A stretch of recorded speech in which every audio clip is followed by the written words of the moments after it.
pasó?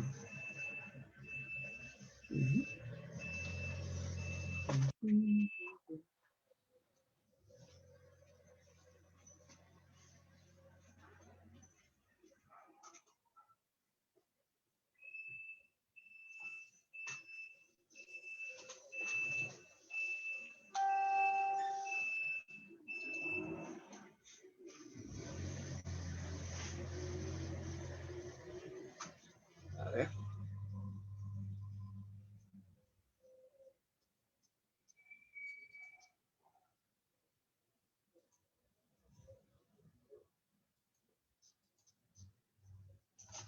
Muy bien. Muy bien, amigos. Muy buenas tardes. Les saluda, como siempre, Luigi Vidal Rivas.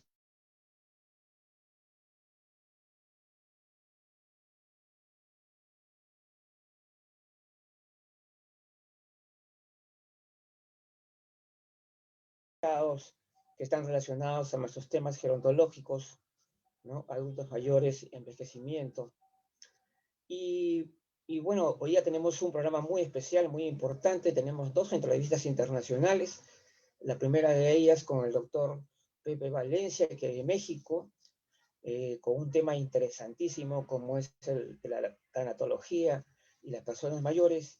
Y posteriormente la magíster Katia Sevilla, de Costa Rica, que nos hablará un poco sobre el desarrollo de la gerontología en Costa Rica, así como sus sistemas de promoción y protección que existen en ese país, que figura siempre en un buen sitial dentro de Latinoamérica en atención a las personas mayores. Entonces, bueno, vamos a ir comentando también un poquito que a esta nueva etapa que está entrando la Central Informativa del Adulto Mayor, va a haber un importante incremento en las actividades, diversos tipos de actividades, algunas más orientadas hacia las personas mayores directamente, otras más directamente al profesional, otras para el público en general. Y a lo largo de todos los meses nosotros vamos a estar presentando eventos mensuales, los llamados especiales gerontológicos, que va a desarrollar algunos temas que son fundamentales.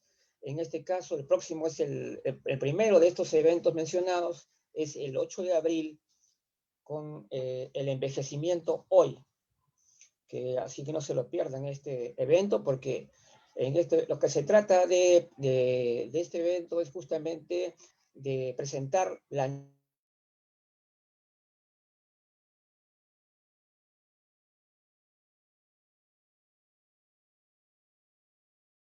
esas cosas falsas respecto al envejecimiento, y vamos a presentar lo que realmente es, lo que realmente es y todo lo que se puede lograr, todas las oportunidades que uno puede tener siendo también una persona mayor.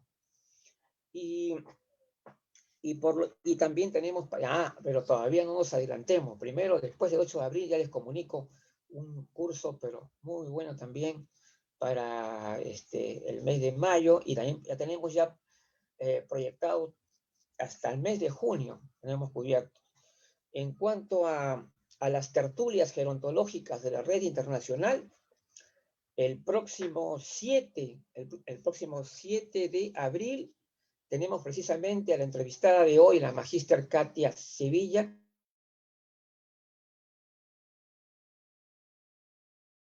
gerontológicas de la red internacional.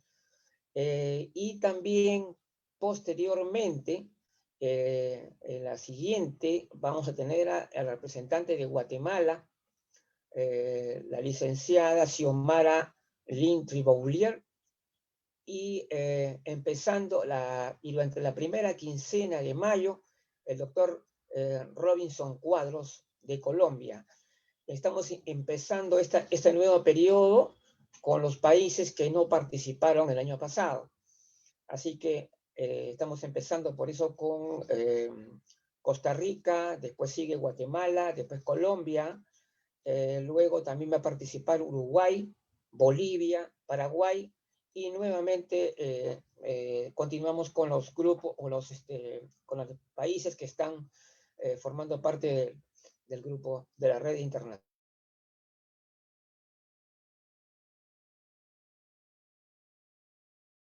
profesionales que se van adhiriendo. También hemos creado la red internacional número 2 para aquellas personas o sea, digamos, para que puedan participar también estudiantes, representantes de las personas mayores, líderes comunales, técnicos, personas que también aportan mucho y queremos darles también un espacio para que puedan también participar en actividades promotoras. Así que ya tenemos la red internacional número 2, donde también, por ejemplo, los estudiantes que se licencian automáticamente van a poder pasar también a la red internacional número 1. O sea, esa es la red número 2 que ya se inauguró con nuestra primera integrante, que es estudiante de gerontología y que ustedes la van a conocer en la próxima fecha justamente de gerontológicos, el 6 de abril.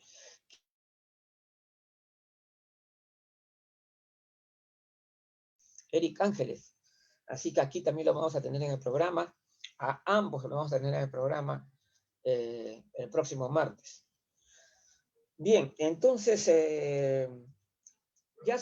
lamentablemente la situación de la pandemia sigue creando zozobras, sigue dando dificultades, pero tenemos que salir adelante, no podemos detenernos ante la adversidad. Pase lo que pase, tenemos que seguir trabajando y de ninguna manera bajar el ritmo, de ninguna manera bajar el ritmo, mantener esa fuerza y seguir adelante. Eso es lo que tenemos que hacer. La central informativa no se va a detener nunca, siempre va a seguir adelante, pase lo que pase, porque esa es nuestra misión que ya se viene consolidando después de más de 7 años de existencia. Entonces, estamos todavía, podemos seguir conversando, ¿no? Con respecto al evento del 8 de abril, como yo les había adelantado, vamos a tratar del envejecimiento en la actualidad.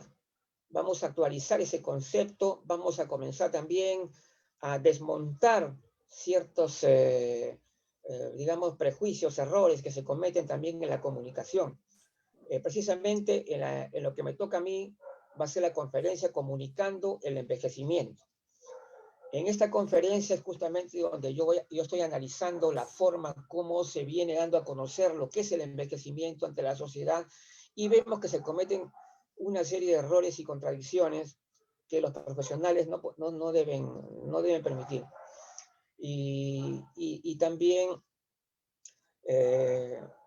por eso mismo, dar también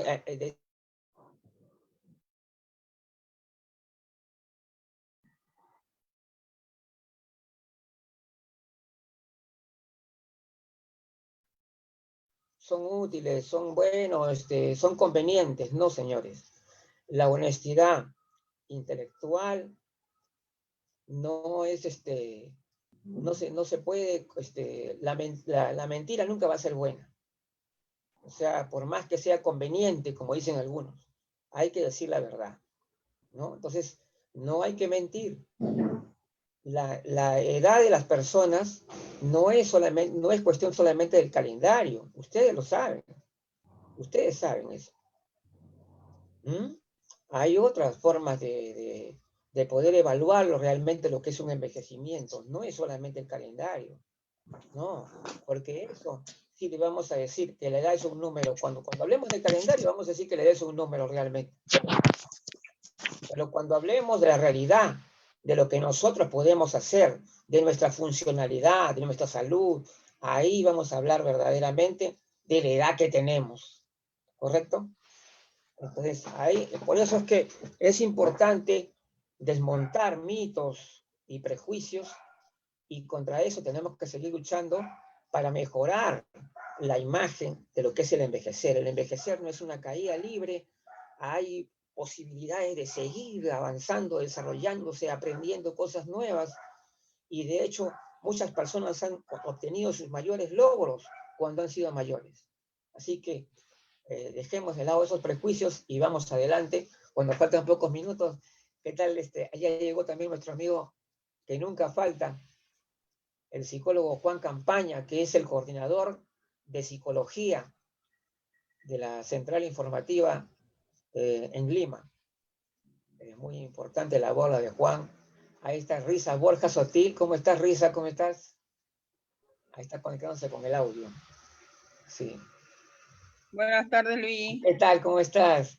Justamente están presentes hoy día dos de los coordinadores con el cual vamos a iniciar una nueva etapa de actividades y muy importantes. Y justamente acá está Risa Borjas, que es la coordinadora del grupo de salud, y Juan Campaña del grupo de psicología.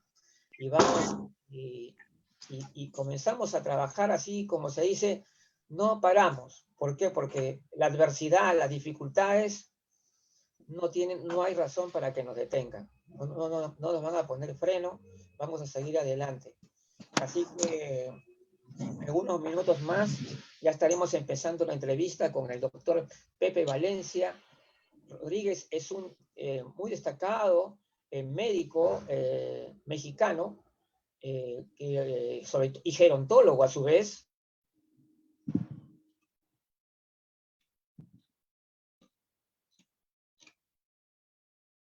Que vamos a tratar el tema de la tanatología y las personas mayores.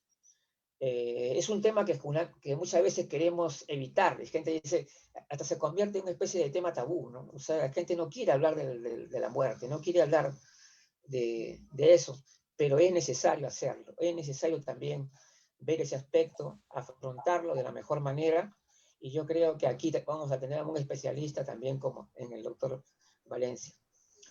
Y bueno, ahí mientras esperamos unos minutos. Ahí está Genoveva también. Buenas tardes. Que tal, nunca falta también ella. Genoveva pertenece al grupo de Nelly Tuesta, de actividad física. Así que también van a tener sus actividades ahí con ella también.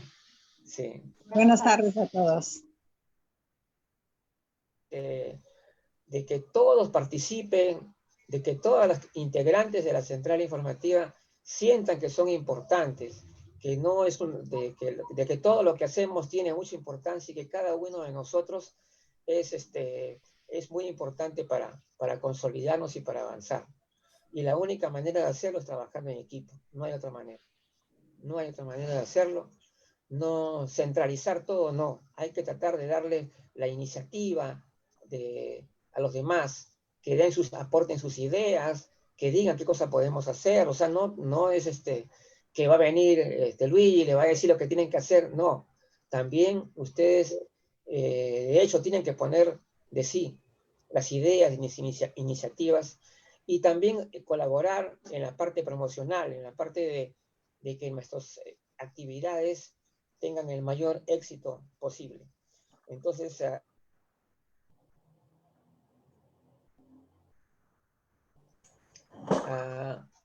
para iniciar ya, faltan 2 minutos nomás ya para iniciar. Dice que la conexión a internet es inestable. Voy a ver, de repente es el cable. A ver.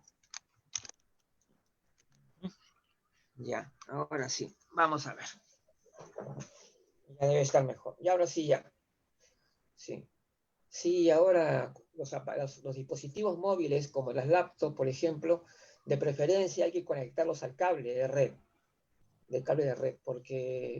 porque si no se genera inestabilidad muchas veces con el Wi-Fi, ¿no? Es siempre importante conectarlo al cable de red. Así tenemos que irnos adaptando pues a la tecnología. Pero por otra parte también, ya está aquí con nosotros el doctor Pepe Valencia. ¿Cómo está? ¿Qué tal? Bueno, a ver, falta un minuto para empezar. Muy contento de tenerlo aquí en el programa. Y este es el número 30 ya. Este es el programa número 30. Nos sentimos satisfechos realmente de, como yo le decía, la central informativa nunca se detiene, porque justamente eso es lo que es la perseverancia, y creo yo, lo que nos mantiene, ¿no?, en la lucha ante tantas dificultades que existen. Sí, eso es la perseverancia, hay que seguir adelante, como se dice. Bien, amigos, ahorita vamos a dar comienzo entonces al programa semanal Gerontológicos de la Central Informativa del Adulto Mayor, un programa que aborda la temática gerontológica ampliamente y que por ello desarrollamos una variedad de temas y también con profesionales especializados. El día de hoy tenemos al doctor Pepe Valencia, sí, Pepe Valencia Rodríguez, ¿no? Desde México, un amigo de México, realmente ya se ha hecho él conocido por su constante participación en las redes, ¿no? Está presente siempre, y es muy importante, yo lo digo en un sentido muy positivo, ¿no? Porque si el público, la gente que está en las redes, nosotros tenemos que estar en las redes, porque si no, de otra manera, ese conocimiento que podemos aportar, no lo vamos a poder compartir, ¿no? Entonces, esa es la importancia que nosotros estemos ahí, en esos medios. Entonces, justamente el tema de hoy está relacionado, como yo decía, con un tema que muchas veces lo consideran tabú, un tema que la gente no quiere hablar, ¿no? No quiere hablar y que es justamente el final de la vida, ¿no? Por decirlo de una manera más directa, la muerte, ¿no? Entonces, evitamos ese tema. Ahora, podríamos definirlo para que el público en general pueda comprender bien qué significa la tanatología y qué tan importante es que sepamos de ella. Sí. Perdón, me estoy acomodando. Se me resbaló un poquitillo. Muy buenas tardes y Luigi, un abrazo inmenso para ti y para todos ustedes. Sí, y mi gratitud por esta oportunidad. Sí. Ya hace un momento decías que hay que ser constante, sí, decía Facundo Cabral que hay que ser constante como el agua suave, que siendo suave, taladra la dura roca, ¿verdad? Sí, es verdad. Ajá. Sí, pues estoy muy a la orden, con mucho gusto y muy honrado de esta invitación. Claro, gracias.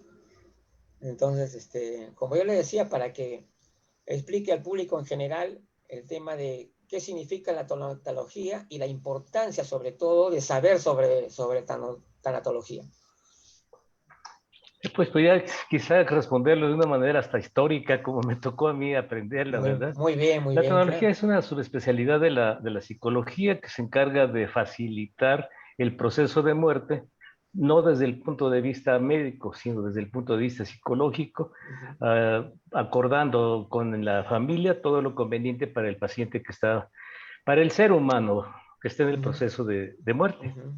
La palabra paciente siempre lo estoy diciendo que no me gusta mucho, como que siempre va a estar hablando que necesariamente tiene que ser un enfermo. Todos estamos en proceso de muerte, tarde o temprano nos va a llegar, sin embargo, el paciente que está cercano ya a la muerte requiere de una cantidad muy amplia de profesionales. También siento que debe ser un profesional, una atención interdisciplinaria, ya que no solamente requiere de medicamentos para el dolor o medicamentos para que pudiera, si está estreñido, no, sino también requiere medicamentos para el alma. Y para esto un tanatólogo puede ser así fantástico. Les cuento un poquito cómo me fui involucrando en esto, que ya es una pasión. Estaba yo ejerciendo una medicina hace ya muchos años. Todos ustedes estaban muy chiquitos, pero hace muchos años ejercía una medicina quirúrgica, porque la medicina es mi pasión, la cirugía también lo pudiera ser, lo era, ya lo dejé como un capítulo de ya pasado de mi vida. Y me di cuenta que necesitaba de un poquito de mayores ingresos, un poquito de mayor plata, como dicen ustedes, de más plata para poder... Sí, acá en el Perú sí. Es plata. Sí, para sacar adelante las situaciones de mi familia. Y se me ocurrió, inicié en México, decimos asilo. Ahora ya se le ha buscado la palabra casas de descanso, residencia para ancianos, pero al final de cuentas es un lugar donde se atiende a la persona que tiene necesidades 24 horas los 7 días de la semana.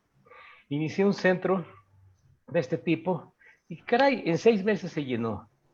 Yo dije, wow, esto está bien. Pero yo estaba pensando con mente de empresario, nunca lo he sido, pero era negocio lo que yo pensaba. Posteriormente abrí otro lugar y se llenó casi instantáneamente, un tercero y se llenó. Y tenía ya después todos en un solo lugar, sin tener la menor noción de lo que representa la geriatría. La palabra gerontología no existía. Geriatría había, yo creo que algunos 5 en toda la República Mexicana. En Guadalajara, uno solo, Guadalajara, México, uno solo, y tenía un laboratorio de análisis clínicos. Y decía, ¿yo qué me voy a meter con los viejos? Yo no quiero nada saber con los viejos.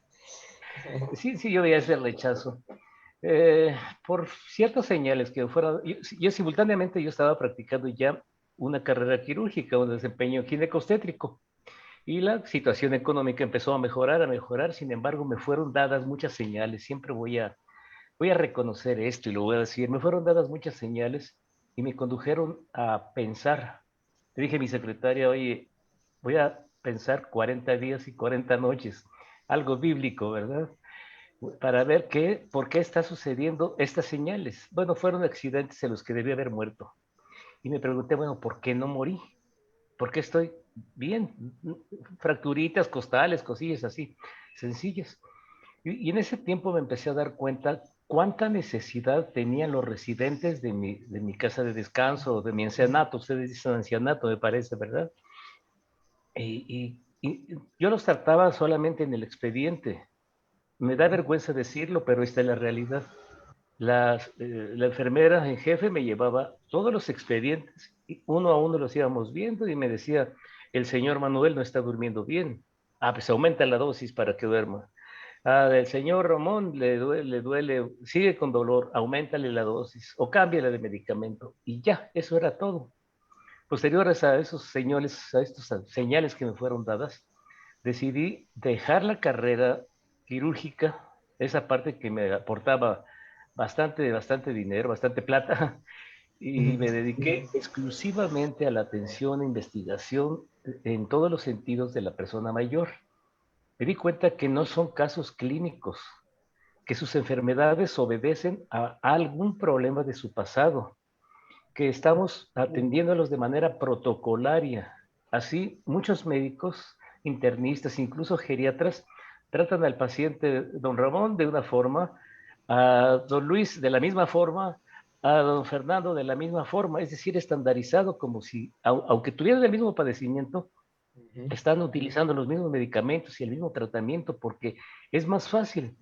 Además, se genera dependencia.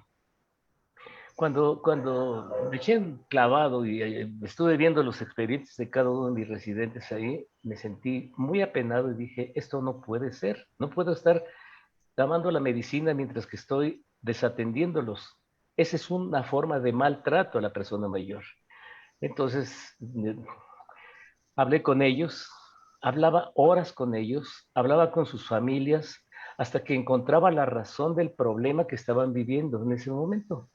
Entonces reducía la cantidad mínima de sus medicamentos para evitar daños en su estómago, porque pues algunos, no sabemos cuántas personas mueren de sangrado de tubo digestivo por la cantidad de medicamentos que toman.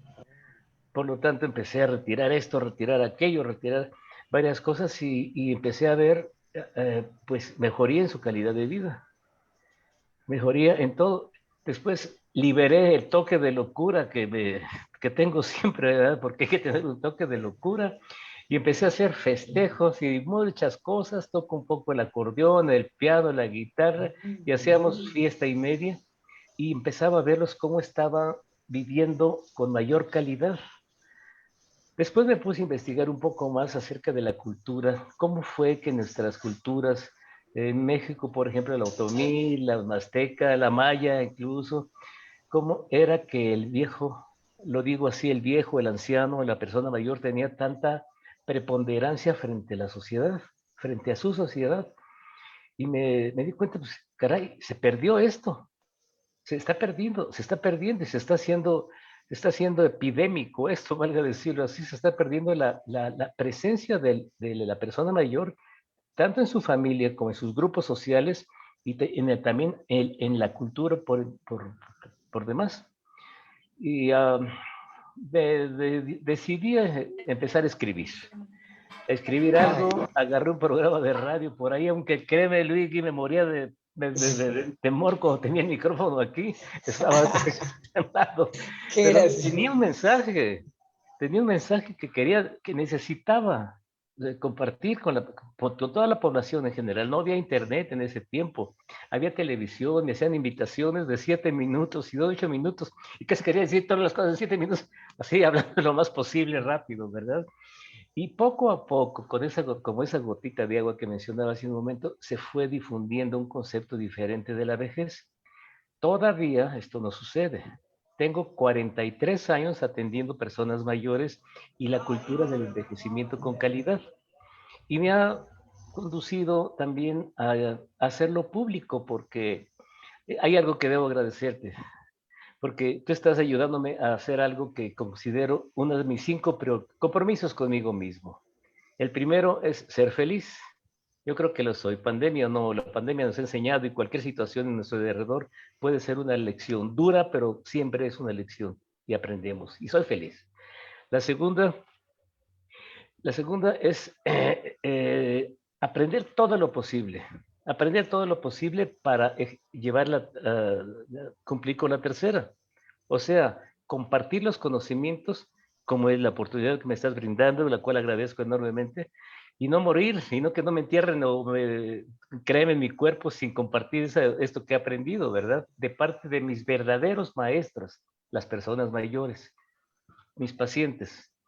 El cuarto punto es dejar este mundo mejor de como lo encontré. Y el quinto compromiso que tengo para conmigo mismo es hacer del amor una forma de vida.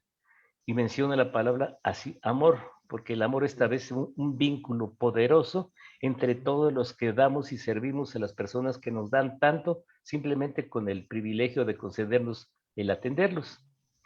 Y llega un punto presente en el que pues ya veo que se está despertando esta inquietud, porque yo les digo, les preguntaba a un auditorio, por ejemplo, de 300 personas, ¿saben ustedes cómo van a ser cuando sean viejos?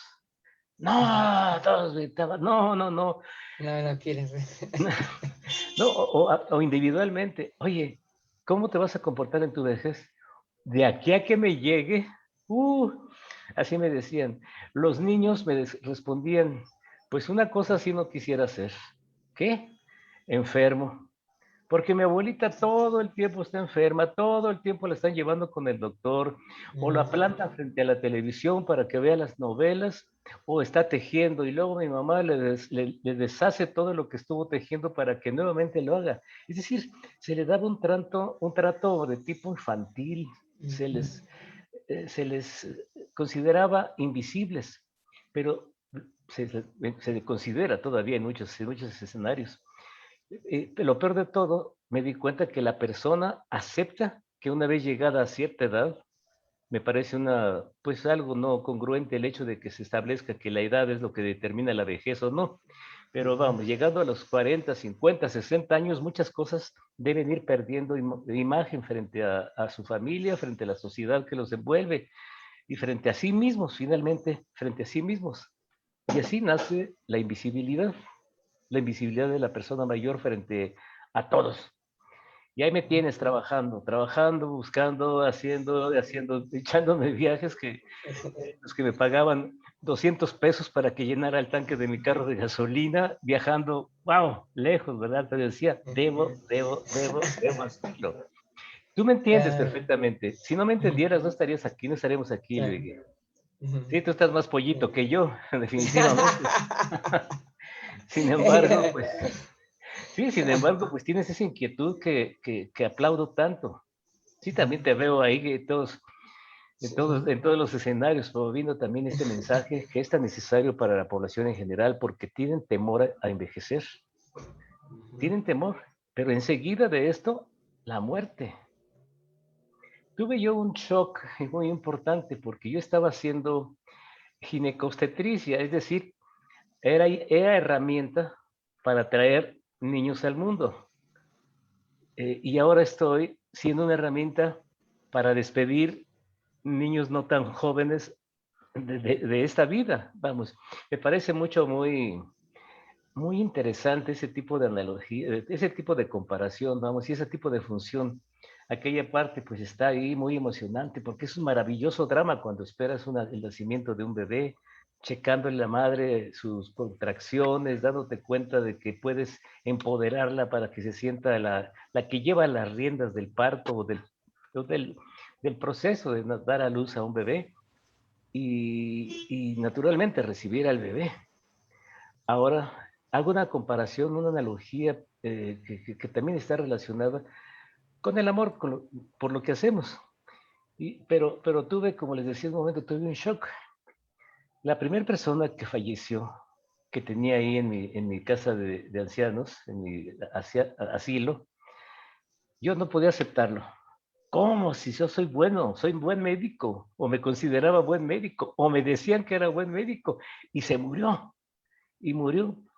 Le apliqué todo lo que se le había tenido que aplicar, medicamentos, sin embargo, lo consideré un fracaso. Lo consideré un fracaso y no tenía no sabía cómo decírselo a su hija. Y durante el viaje a su vez eran las 2 de la mañana, 3 de la mañana, y en el trayecto iba pensando, ¿qué le voy a decir? ¿Y de qué murió? Estoy hablando con el corazón abierto, ¿eh? Bien, Porque sí, sí. simplemente, sí, deja de latir su corazón y dice, ¿y qué lo causó? ¿Qué le ponemos? Falla cardiorrespiratoria. Perdón, ese no es un diagnóstico médico, no es para una razón médica. Algo causó eso. Pero en el camino, ¿qué le voy a decir? ¿Y cómo voy a acusar yo mi ignorancia sobre este tipo de pacientes de manera que no lo saqué adentro? No, adelante, perdón, que no lo saqué adelante. Tan pronto toqué la puerta de la señora, se asomó por la ventana y me vio y me dice, oh, ¿ya murió mi papá? Sí. O sea, me ahorró todo lo que tenía por ahí pensando, la razón para poderle decir qué es lo que había sucedido. Y Ay, estuve yo, sí, me sentía fracasado, me sentía muy mal porque se suponía, bueno, en el hospital donde yo laboraba, me sentía como, me consideraban buen médico y, bueno, siempre he sido constante y ha sido mi apellido Valencia Terco. Y siempre he tratado, no, vamos a buscarle, y sigo siendo Valencia Terco, ¿verdad? Y ahora se me muere esta persona. No dormí toda la noche. ¿Y qué le pongo al certificado de función, al documento? ¿Qué le pongo? ¿De qué murió? ¿De qué murió? Pues infarto agudo de miocardio. Fue lo que se me ocurrió. ¿Por qué? Pues porque estaban sus arterias coronarias cerradas. Ah, sí, sí, sí. Entonces, una isquemia de miocardio. Quiero con esto acusar cómo es que se nos presenta tanta dificultad para establecer un verdadero diagnóstico por la muerte de un paciente. Pero las cosas no pararon ahí. Después dije, bueno, ¿qué lo causó? Probablemente haya sido un infarto. Pero ¿qué causó el infarto? Y a lo largo de los siguientes años estuve investigando muchos factores, hasta que finalmente me sentí con la madurez, que nunca hay madurez suficiente. Decía por ahí, creo que George Burns, un actor norteamericano, decía que la madurez nos llega cuando no nos sirve para nada. Ya estamos a punto. Y bueno, ya con un poco de mayor madurez decidí escribir un libro reciente, un libro sobre los 12 puntos que considero yo son elementales para ejercerse a temprana edad para poder decidir una forma de vida cuando llegue uno a la vejez, una vida de calidad y dignidad, pero autodiseñada. Porque cuando yo estaba en servicio de terapia intensiva en el Hospital Civil en Guadalajara, me daba cuenta que todo el mundo tomaba decisiones, menos el paciente. O sea, ¿por qué le quitamos ese legítimo derecho? ¿Por qué? Ya está a horas, segundos, minutos quizá de morir. Sin embargo, le preguntaba el médico, salía y le decía, oiga, está muy grave, está bien que le haga una traqueostomía. ¿Por qué no preguntarle al paciente, que es el que tiene el derecho de decidir sobre su propia salud y sobre su vida? Y también la familia se ponía con sus sentimientos de culpa, empezaban a discutir, unos decían que sí se haga la traqueostomía, otros no, no queremos que le den más medicamentos. Entonces, cuando yo estaba como médico, no sabía cómo manejar esa situación. Por eso, ahora que después, años después que murió este paciente o este residente, me leí un libro, caí en un libro de Elizabeth Kubler-Ross, se llama La Rueda de la Vida. Me emocionó mucho el leerlo. Después me fui a leer sobre la muerte y los moribundos y algunos de los libros que ella ha tenido a lo largo de su vida. no sabía que pasando los años iba a estar ya como ahorita. Debo decirles que tengo el gusto de ser vicepresidente de la Fundación Elizabeth Kubler-Ross México Centro. Esto es un privilegio también y estamos trabajando una vez que tuve que aceptar que todos nos vamos a morir, que tengo que empezar a procesar eso cuando estoy frente a un paciente, cuando lo veo con insuficiencia respiratoria, cuando tiene alguna situación que lo puede conducir cercanamente a la muerte. Entonces dije, yo debo prepararme para esto, como deberíamos todos los profesionales, desde el médico de terapias, de urgenciólogo decimos, hasta la cuidadora, la enfermera, todos debemos prepararnos en este campo para fin de poderle brindar en equipo una calidad de vida a nuestro paciente, pero sobre todo una calidad y dignidad de muerte. Ya me tienes, me metí a tanatología, en Guadalajara tomé un curso, después me fui a Houston, tomé otro curso por allá, después tomé medicina hospice. Medicina hospice es la atención de enfermos terminales, al punto de llegar a un momento donde pues atiendo casi a puros enfermos terminales. Yo creo que el 60% de mis pacientes actualmente son personas que tienen alguna patología, alguna enfermedad que los va a conducir cercanamente a la muerte. Pero esto me ha dado algo maravilloso, que es conocerlos, no verlos como pacientes, sino verles como un ser humano que tiene requerimientos muy específicos y que requiere de la ayuda de otro ser humano, estoy hablando del médico, y que le deba proveer a través de sus conocimientos muy específicos alivio a las necesidades que tiene este paciente. Y ahí tienes al chiflado de Pepe Valencia, llevándoles en el hospital a veces unos taquitos, porque se le antojaron los taquitos al paciente que está en proceso de muerte, ¿verdad? Unos taquitos y una coca. Yo no tomo refresco, ni recomiendo los refrescos. Pues me trae una Coca-Cola. Pues, caramba, claro que sí, claro que sí. Yo veía en su rostro una satisfacción enorme. Y pues si algún profesional de la medicina me está escuchando, puede ser, tiene todo el derecho de criticarme, pero la expresión que yo veía en mi paciente me invita a continuar en esto. Así se pueden figurar la cantidad de locuras que he hecho, ¿verdad? Sí, en una ocasión en Puerto de Manzanillo, es un lugar relativamente cerca de la ciudad de Guadalajara. Estaba yo de viaje, bueno, estaba en una gira de trabajo y me dijeron, está una señora que lo conoce por radio y quiere hablar con usted. Ya fui con ella, yo no la recuerdo, yo creo que solo me escuchaba por el radio.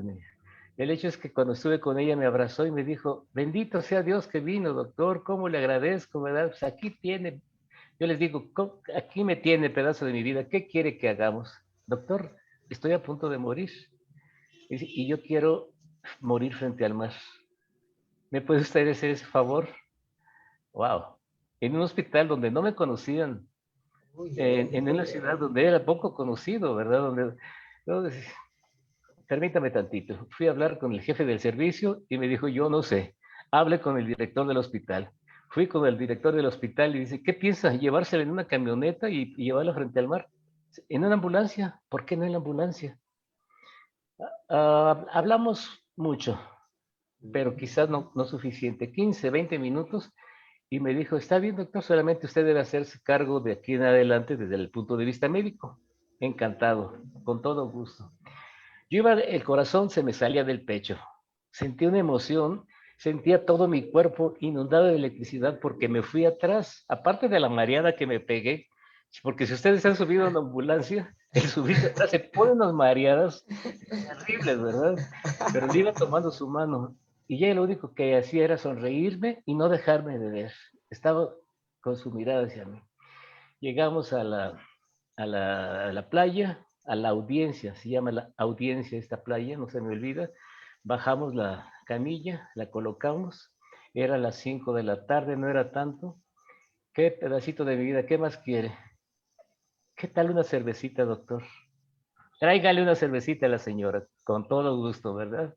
Le llevamos su cervecita, brindamos por la vida, por el amor y por la muerte. Vio el atardecer, si se me quiebra la voz, perdón. Entiendo. Se le, Ah, Ujú. perdón. No, no se preocupe. El sol nos dio un regalo maravilloso. Naranja, su rostro era dorado, el rostro de esta señora. No tomé fotos porque me pareció irrespetuoso e irrelevante. Sin embargo, aquí tengo la imagen de la señora con expresión y satisfacción y dijo, gracias Dios mío por esto. Ya, se puso el sol, nos quedamos ahí un poquito más, se tomó otra media copita, perdón, otra media cerveza, la dejamos ya en el basurero y nos regresamos. En el camino de regreso, ella estaba rezando, cerraba los ojos y cuando los abría me volteaba a ver y decía, gracias doctor. Ya la dejé en el hospital, el director del hospital me preguntó qué pasó, una maravilla, deberían hacerlo más frecuentemente. La dejé en su cama y 4 o 5 horas después murió. Esto, amigos míos, Luigi y amigo, no pueden imaginarse lo que representa. Entonces, cuando dan el paso a la atención de la persona mayor, yo considero que es necesario que también den el paso hacia el conocimiento, al menos fundamental, de la tanatología, de cuál es la función de nosotros frente a un enfermo terminal. ¿Cómo podemos hacer esa etapa o ese proceso, hacerlo más amable, más amable en todos los sentidos?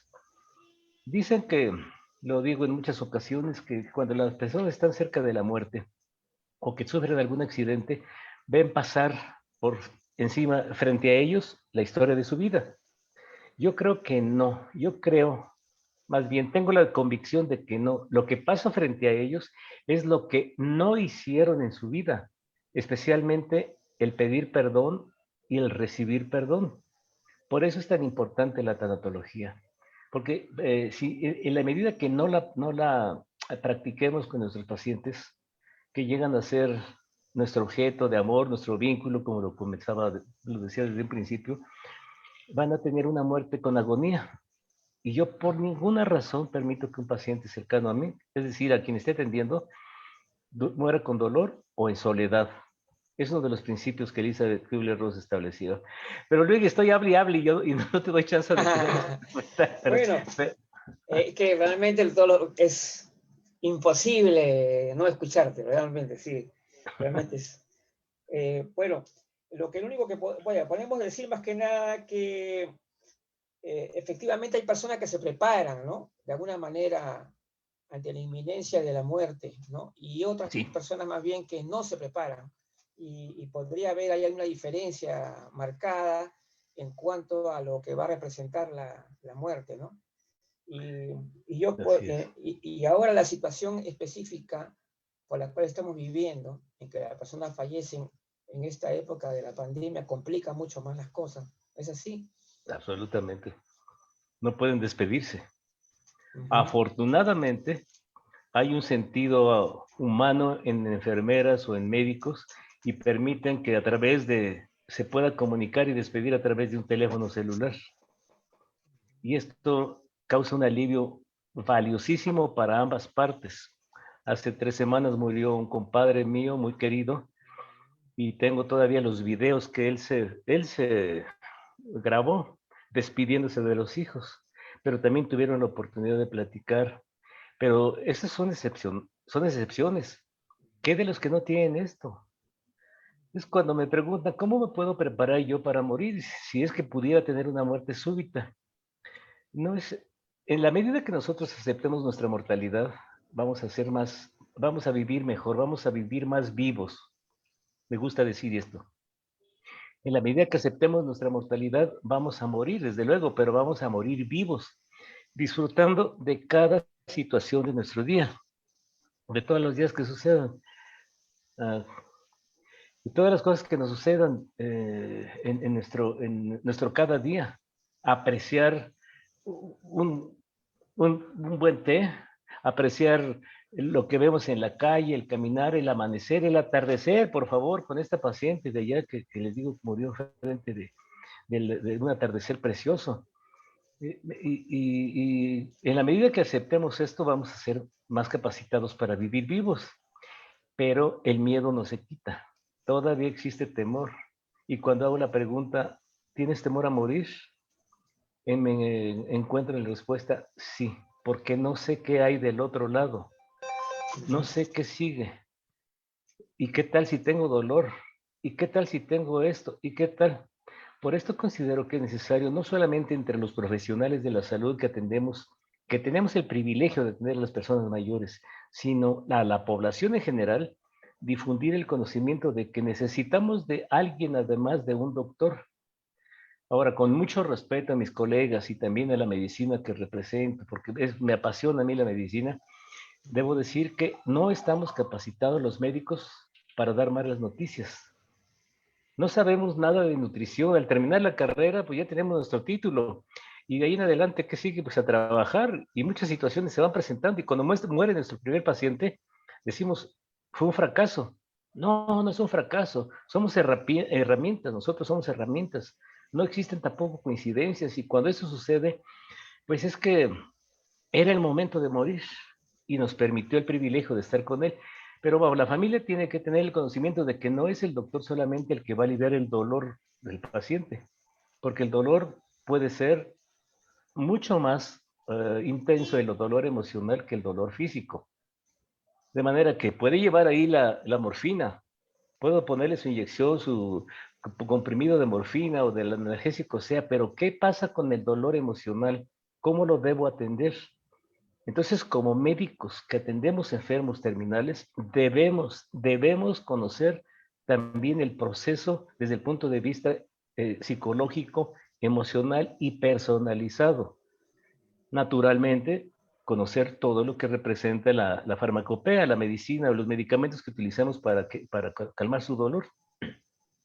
Yo jamás me acerco a alguien para tocar temas de su vida si no tengo el dolor en control, tanto el dolor físico como el dolor emocional.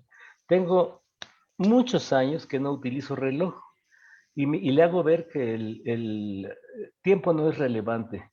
El celular lo hago a un lado y le digo, cuénteme su vida, don Ramón. A ver, cuénteme, dígame. No tengo problemas con el tiempo. Cuando hago un acopio de todas las experiencias de su pasado, encuentro cosas muy extraordinarias y que pueden determinar que la calidad de vida no fue la que él necesitaba o deseaba. Por lo tanto, la calidad del proceso que está viviendo en ese momento va a ser con muchos defectos. Y siempre es oportuno el empezar a darle razones, a decirle, a orientarlo. Y esto solamente a través de la tanatología lo podemos hacer.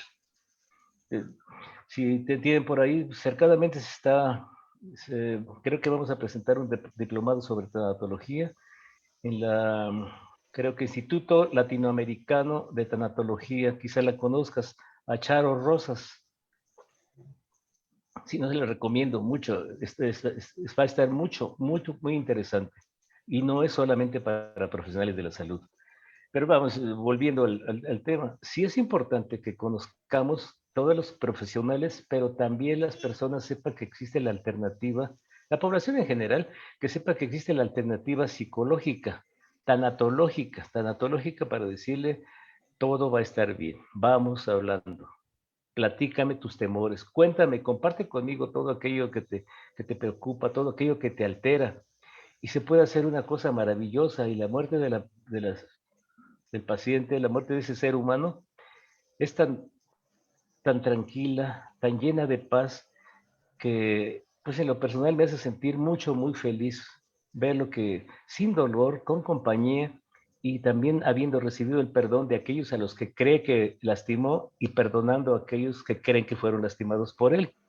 Por eso es tan bonito todo esta.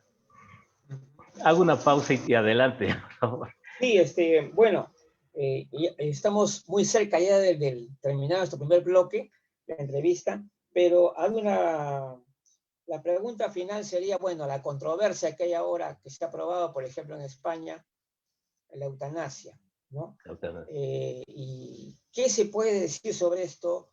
Hay un debate, cuidados paliativos versus eutanasia. ¿Cuál es su comentario? Sí, hay un representante, pues es un epítome, este señor Marcos Gómez Sancho en España, y él está totalmente en contra de la eutanasia. Sin embargo, la corriente de España aceptó la eutanasia como una medida para aliviar el sufrimiento del paciente. Ahora, no lo podemos comprender tan fácilmente si no estamos viviéndolo. Ahora, una cosa que también me importa mucho compartir es que hay muchos términos, que todo es cuestión de semántica en ocasiones. El mismo Marcos Gómez Sancho está a favor de la sedación paliativa, es decir, ponerle un suerito que tenga un sedante y un analgésico para que cuando se acaben los recursos vitales del paciente, la muerte sea biológica y tranquila. Claro. Pero hay otras corrientes que dicen que eso es eutanasia. La experiencia personal me trae a mencionarles esto. Una persona que está en una etapa terminal no tiene sed ni tiene hambre y lo rechaza o no lo traga. Y el afán de la familia es que coma, que tome algo, y es sabido de muchos casos que por ello muere asfixiado el paciente. Si le quitamos las riendas de su vida y del proceso de muerte al paciente, vamos a estar alterando un derecho que le asiste absolutamente en lo más profundo de su ser. Por lo tanto, debemos tomar en cuenta sus opiniones. Y él, en la mayoría de las ocasiones, dice, ayúdeme de alguna manera. Estuve aquí en San Miguel de Allende, le decimos la sucursal del cielo, ojalá algún día tenga la oportunidad y me dé la oportunidad de ser su guía de turistas por aquí por San Miguel de Allende y con todo gusto recibirlos en su casa. Voy y les pregunto, precisamente esa mujer de 99 años le preguntaba, a ver muchacha, así les digo, a ver muchacha, ¿qué puedo hacer por usted? Y le decía, doctor, ya qué, ya no quiero vivir, ya no quiero. Cuando uno como proveedor de alivio del dolor y como tanatólogo se acerca a esto y escuchar a una persona que dice ya, es porque está diciendo, ya es un momento final, ya no quiero tragar, no quiero comer, no puedo pasar, no puedo ni un trago de agua. Y cuando dice esto, a mí me conmueve, me eriza la piel y me pone personalmente mucho en debate, también un debate conmigo mismo, ¿qué es mejor? Yo le sugiero cuando está el dolor presente, cuando ya no traga, cuando ya no tiene la capacidad de comunicarse como lo hacía, cuando no tiene control de esfínteres, cuando se está afectando su dignidad, yo le digo, ¿por qué no utilizar una sedación paliativa? Que pueda llevar 15, 20 días para que termine la vida, sí, pero estoy perfectamente seguro que dentro de ese ser humano que estamos atendiendo, porque hago equipo con la familia. Nunca tomo decisiones sin que la familia y especialmente el paciente sean quienes digan adelante. Entonces le digo, hagamos esto. Estoy acordando mucho muy de esta persona en particular. Cuando le dije, vamos a trabajar para esto, me dijo, Dios lo bendiga. Dios lo bendiga. Ella me hizo creer que estaba haciendo lo más apropiado.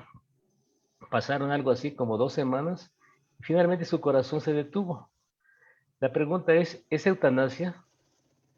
Para algunas corrientes sí lo es, pero eutanasia, ya están poniendo eutanasia pasiva o activa. Yo creo que todo es cuestión de semántica. Me irrita bastante esto, ¿verdad? Porque al final lo que queremos para nuestro ser querido y también para nuestro paciente, que llega a ser un elemento querido también en nuestra profesión, que tenga una muerte tranquila, amable, y quizá él mismo la decida. Por ahí surge suicidio asistido. Por acá otro surge también la muerte asistida. Caray, ¿por qué nos complicamos tanto la vida? ¿Por qué no le preguntamos al paciente qué es lo que quiere usted? Ya, afortunadamente hay un documento que se llama voluntad anticipada, donde puede componer frente a un notario y con su puño y letra decir, yo no quiero que me intuben, yo no quiero que me den alimentación por alguna vía que no sea natural, yo quiero estar en casa y estar ahí comiendo lo que me gusta, haciendo lo que me gusta, o no comiendo, o no tomando nada, pero con las personas que yo amo, que han formado parte de mi vida, en mi camita, en mi lugar a donde yo pertenezco. Todos esos comentarios están en el libro este.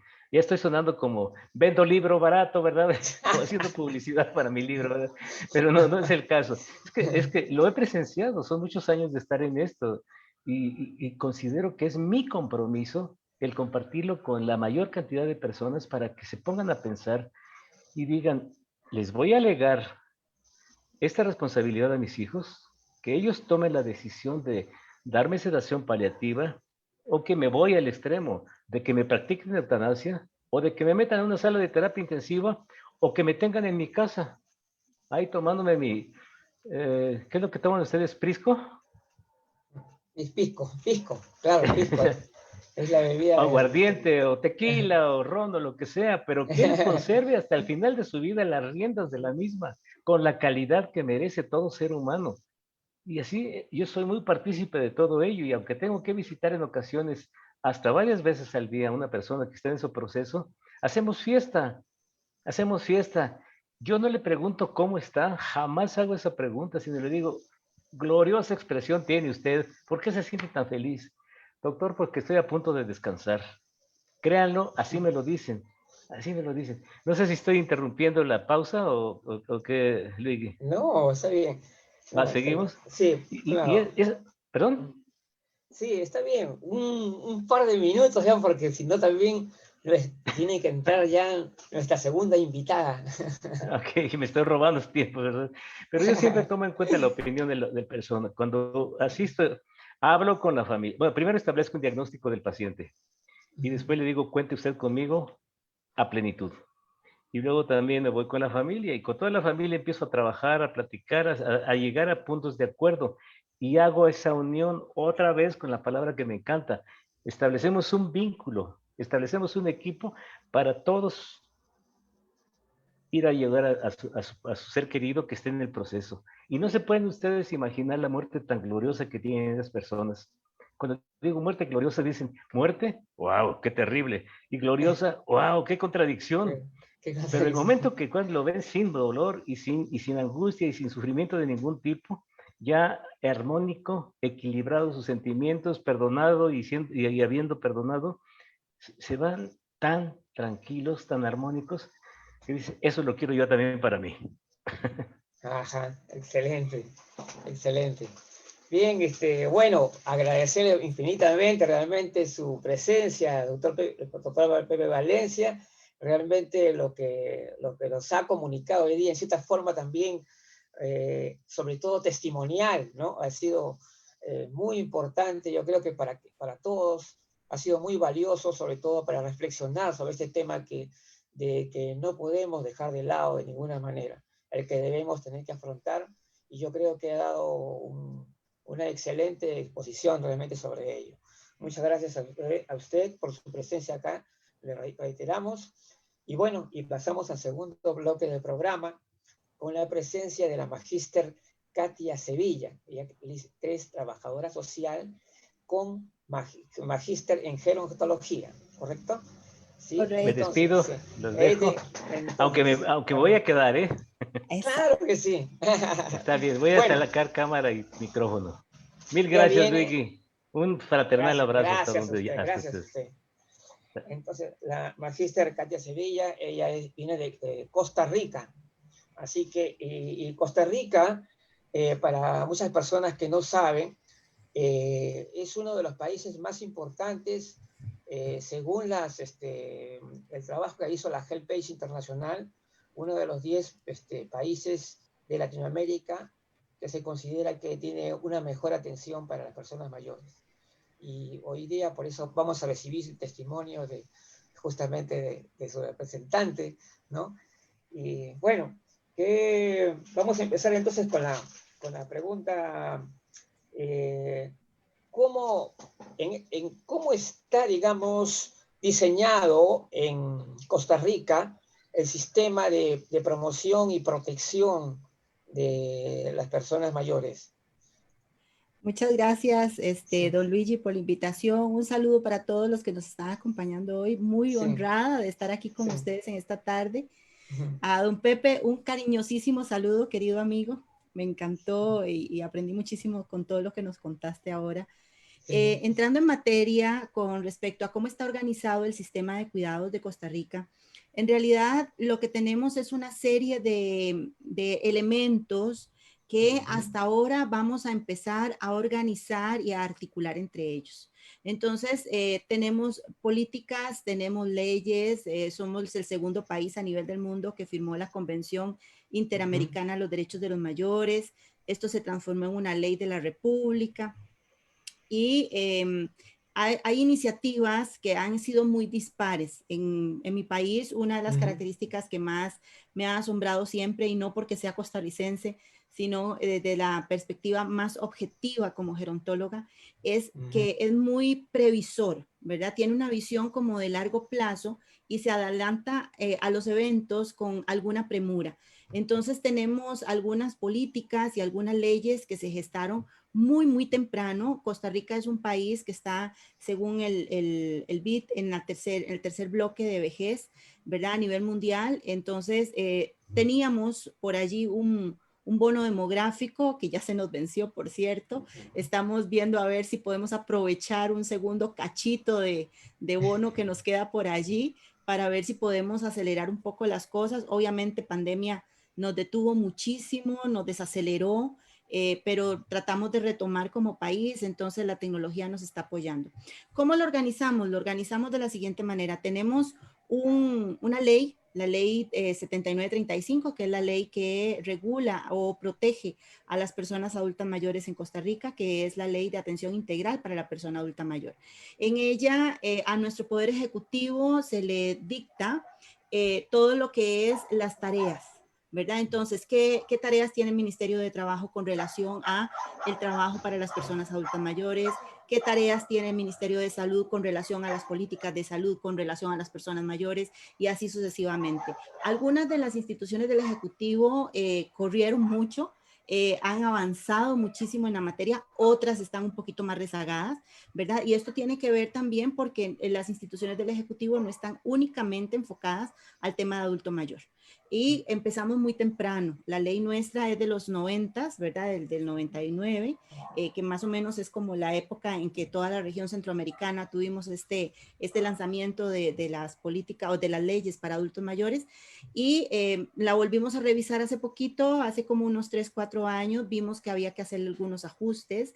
Se han ido haciendo como aquellos decretos ejecutivos que permitan ajustarlas, ¿verdad? Ajustar esta ley en particular. También recientemente, ahora el pasado 3 de marzo, tuvimos el decreto presidencial de la Política Nacional de los Cuidados. Y este fue maravilloso porque por primera vez en una política nacional se habla de sistema de cuidados. Entonces, este es como el instrumento jurídico en este momento que permite todo esto que estaba, entre comillas, regado, ¿verdad? Que eran esfuerzos aislados, poder como unificarlos en términos de darles continuidad y de evitar duplicidad. Esto también nos va a permitir maximizar recursos, tanto humanos como financieros, ¿verdad? Entonces, el sistema nuestro, bueno, además es un sistema democrático también.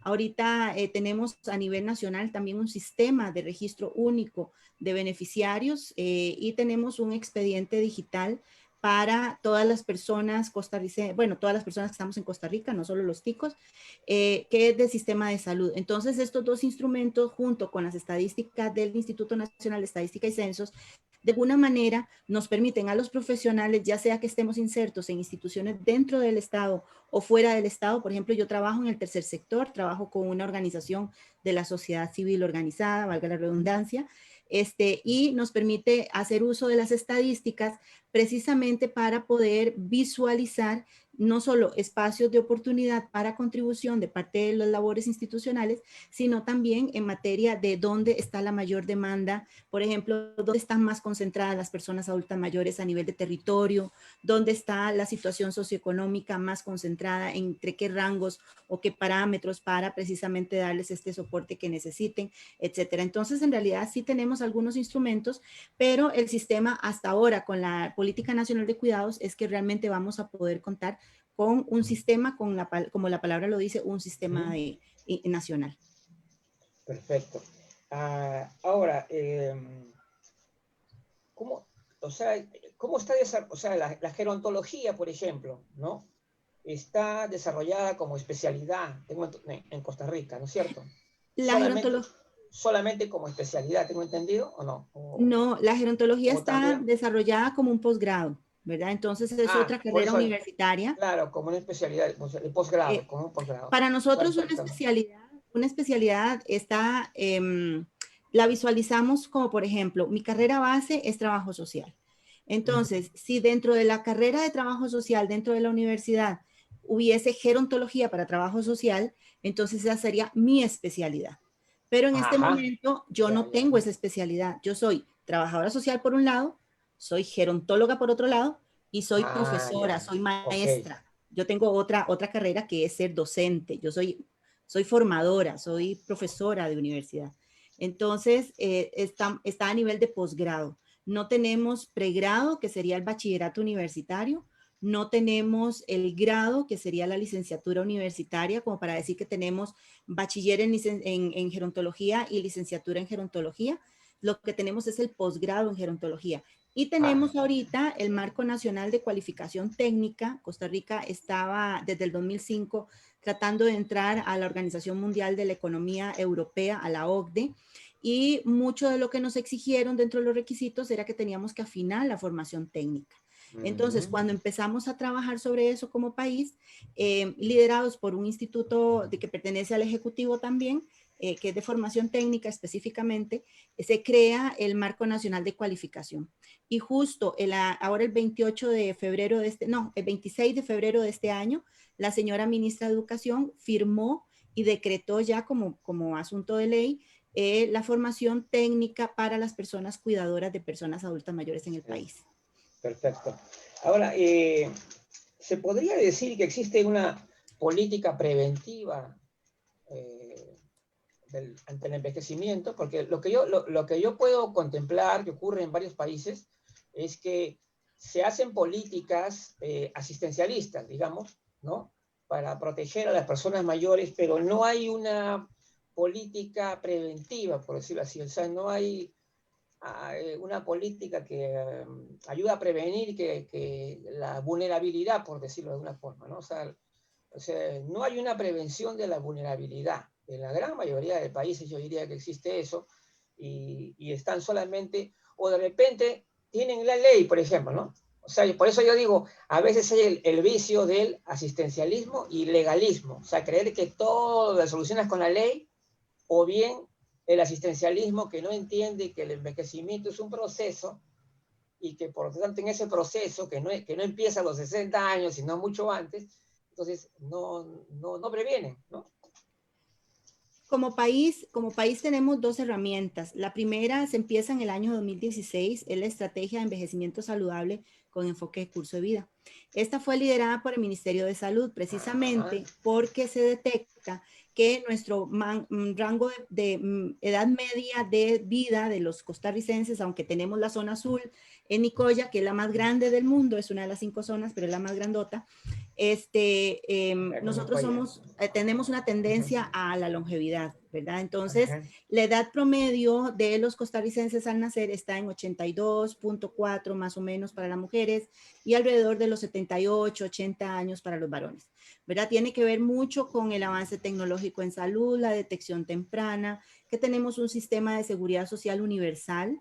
Entonces, acá tengas o no tengas seguro, tenés acceso a recibir atención médica y también hay sistemas de subsidio, lo que don Luigi llama asistencialista.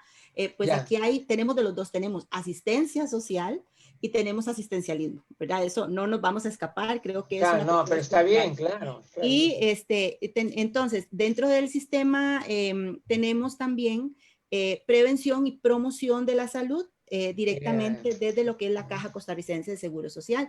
Incluso en tiempos de pandemia se dio un salto tecnológico importante. Entonces, un área de la Caja Costarricense de Seguro Social a nivel virtual se dedica a dar capacitación para las personas de 50 más en materia de estilos de vida saludable. Y por otro lado, fuera del sistema Caja Costarricense de Seguro Social, tenemos un programa nacional que se llama Red de Cuido. Este programa tiene dos vertientes. Una es la Red de Cuido Infantil y Infanto-Juvenil y la otra, más que nada para menores de edad, y la otra es de atención progresiva para la persona adulta mayor. La Red de Cuido tiene 17 subprogramas diferentes. Entre ellos se contempla, por ejemplo, la parte alimentaria, se contempla la parte de medicamentos que no están cubiertos por el Sistema de Seguridad Social de Salud de Costa Rica. Se contempla ayuda técnica, llámese aditamentos, sillas de ruedas, andaderas, bastones, etcétera, audífonos, anteojos, para los que usamos anteojos, este tipo de ayudas que no lo da precisamente nuestro sistema de seguridad social. Y tenemos recientemente, entonces, el sistema de red progresiva para la persona adulta mayor y el sistema de red de cuidado infantil son un continuum, porque lo que se está buscando precisamente, y aquí es donde entra la estrategia a tratar de como de bordear o de flanquear este programa, que es un programa de la República, precisamente para que el joven o el niño que está en situación de pobreza, pobreza extrema, no tenga limitaciones en cuanto a su desarrollo humano integral, porque es el futuro adulto mayor. Y ya sabemos que las carencias que tengamos a muy temprana edad, a nivel de calcio, etcétera, y fisiológico, también psíquico, espiritual y social, van a tener sus repercusiones cuando la persona sea una persona más grande, ¿verdad? Entonces, la aparición de patologías, etcétera, etcétera.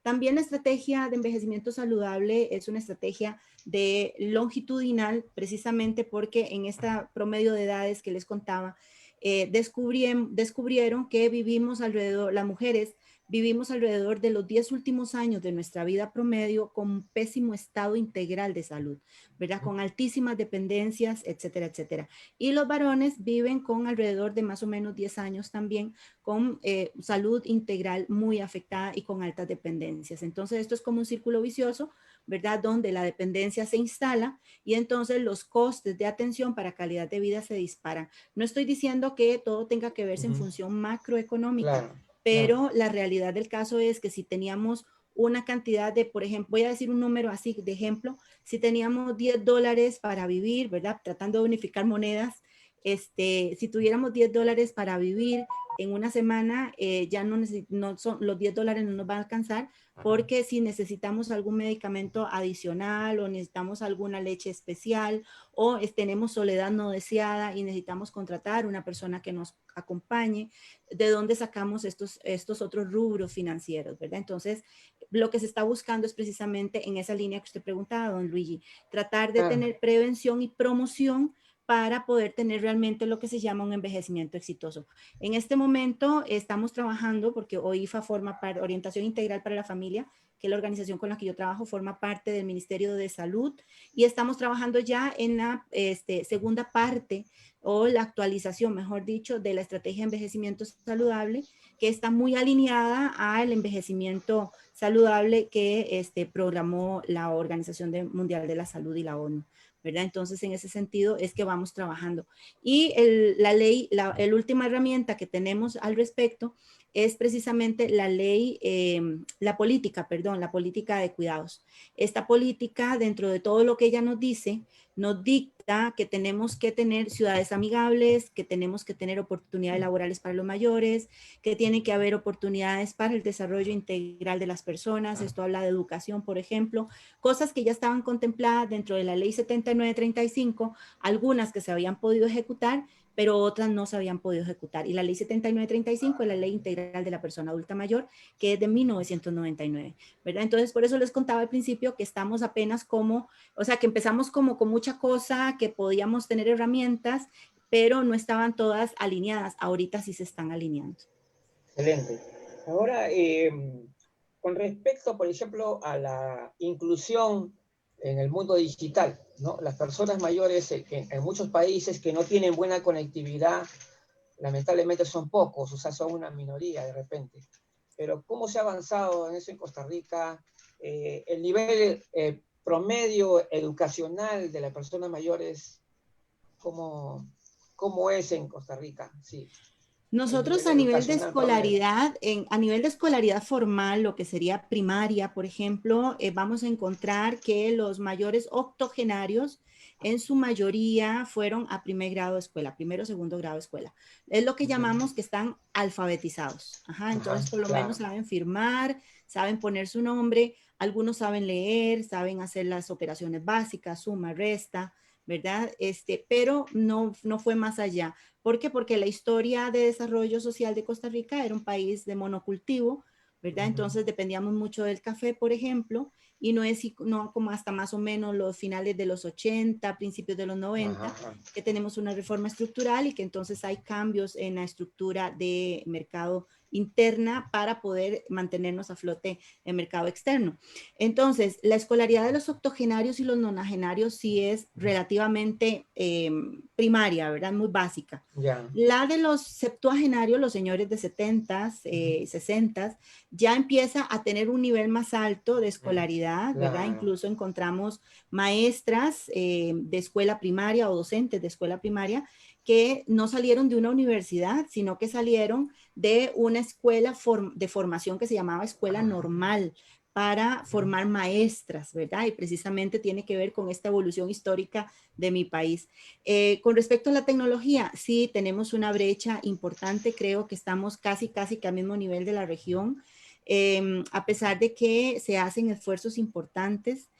Hay alguna accesibilidad en cuanto a la compra o adquisición de dispositivos por alguna porcentaje de la población.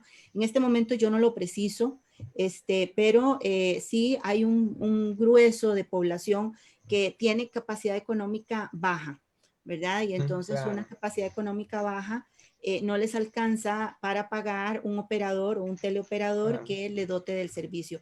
Porque a pesar de que tenemos muchas cosas de carácter universal, como la educación, que es gratuita y costeada por el Estado, hasta noveno año de colegio, que sería después de terminar la primaria, se cursan 3 años después para ir al secundario o a la secundaria, y eso todavía lo costea el gobierno, ¿verdad? Es de libre acceso. No tenemos la parte de alfabetización tecnológica en los mayores de esta manera tan abierta y tan costeada por el Estado. Entonces, lo que sí se ha hecho es una inversión en infraestructura pública, donde en algunos parques se ha puesto a la libre acceso de los ciudadanos la señal de Wi-Fi, con muy buena bajada, muy buena subida, bastante accesible. Sin embargo, con esto del COVID, en realidad no se ha podido utilizar. Eso se trabajó 2019, 2020 fue fatal. 2021 todavía estamos ahí experimentando, ¿verdad? Con las políticas de salud en materia de si tenemos libre tránsito, no tenemos libre tránsito, etcétera, para ver cómo se va comportando el asunto del virus. Pero los parques no se están utilizando en gran cantidad para precisamente esto, a pesar de que tienen la señal abierta. Pues, claro, por ese es el problema. Los centros acá, bueno, acá en el Perú y seguramente como en todos los países de Latinoamérica debe haber algo similar. Los centros de adulto mayor donde acuden a hacer talleres, actividades, socializar, ¿no? Que acá hay en cada distrito, ¿no? O sea, bueno, no todos cumplen, pero bueno, sí hay, está creciendo por lo menos lo que se llama CIAN acá. Es algo similar a lo que hay en Costa Rica, seguro, ¿no? Acá lo que tenemos son establecimientos para personas mayores. Y dentro de los establecimientos para mayores tenemos 3 tipos diferentes. Tenemos lo que son las residencias como tales. Algunas cuentan con subsidio estatal, otras no cuentan con subsidio estatal. Entonces, ¿qué significa esto? Las residencias que tienen subsidio estatal se le asigna por parte del gobierno o por parte del Consejo Nacional de la Persona Adulta Mayor, que es el ente rector en materia de vejez y envejecimiento, se le asigna un presupuesto económico, por ejemplo, acá a Sevilla, porque voy a ir a vivir a la residencia Luigi. Entonces, el presupuesto que a mí me asignan pasa de una vez a la residencia aplicándose un mecanismo jurídico legal para mi manutención. Pero hay otras residencias que no tienen este mecanismo y la persona que vive en ellos tiene que ser autovalente a nivel financiero. Entonces, tiene que arancelarse por sí sola. Tenemos lo que se llaman los centros día, que es este modelo que don Luigi estaba comentando, ¿verdad? Donde los mayores van, socializan. Es más de tipo socio-recreativo, no es tanto de tipo terapéutico, ¿verdad? Entonces, comparten, hacen nuevos amigos, amigas, algunos propósitos vitales, etcétera. Y tenemos recientemente, hace como calculo que unos 10 años, hará mucho, la modalidad de hoteles, ¿verdad? Entonces tenemos, son esas edificaciones que literalmente es un hotel donde la persona adulta mayor renta un apartamento, ¿verdad? Y entonces hay un monitoreo por medio de botones donde sube una enfermera, por ejemplo, a revisar que tomen su medicación, a tomar signos vitales, si necesita llamar a lavandería, entonces llama a lavandería, etcétera. Tenemos un único modelo de eso y recientemente, creo que fue en el 20, a principios del 20, antes de COVID, se inauguró el primer sistema de cohousing a nivel nacional. Está en un lugar de Costa Rica, de Alajuela, la provincia de Alajuela, en un lugar muy lindo que se llama San Carlos. Sin embargo, vino COVID en el 2020 y se inauguró, se cortó la cinta y lo demás, y no ha podido arrancar precisamente por la situación del virus. Pues, Pero estos son, digamos, los modelos de institucionalización que tenemos en este momento a nivel de país.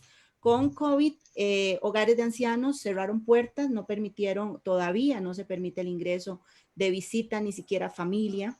Los centros días están totalmente cerrados, se están haciendo algunos tanteos, decimos los ticos, algunas aproximaciones con 2 centros a nivel nacional, están ubicados en la provincia de Cartago, para tener un aforo del 50% del total de cupos, para ver cómo se comporta el fenómeno y ver si no hay mucho riesgo. Lo que hicieron los centros días fue que, por ejemplo, les daban la alimentación, entonces el rubro de dinero o el producto que procesaban de alimento o el almuerzo, el café, etcétera, lo dejaron sin procesar y lo que alistaban eran como el paquete de alimentos para repartirlo entre los adultos mayores que asistían a los centros día. Entonces esto de alguna manera les ayudó para su manutención porque algunos no tienen este recurso económico para sufragarlo por sí mismos. Entonces este es un poco el modelo que tenemos ahorita a nivel país. Cuando en la parte de lo que se refiere a lo que se llama las ciudades amables, o sea, bueno, las adaptaciones, en la mayoría, esto seguro de Latinoamérica, están pero muy atrasadas en ese aspecto, las calles llenas de baches, desniveles muy marcados, ¿no? ¿Qué tal se ha avanzado también en ese aspecto también en Costa Rica?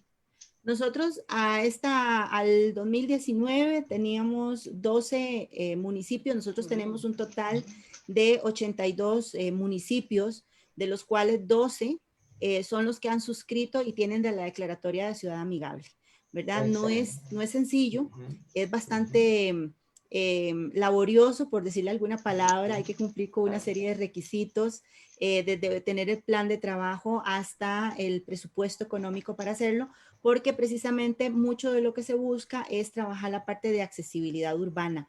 Entonces, eso que usted mencionaba, las aceras, por ejemplo, nosotros a nivel de país, como fuimos un país muy agrícola, nuestra construcción de ciudad no fue tan ordenada, ¿verdad? Sino que incluso a veces los mismos historiadores nuestros dicen, nuestros abuelos soltaban un toro o soltaban un burro o soltaban una vaca y por donde iban caminando, por ahí se hacía el trecho, ¿verdad? Se hacía el camino.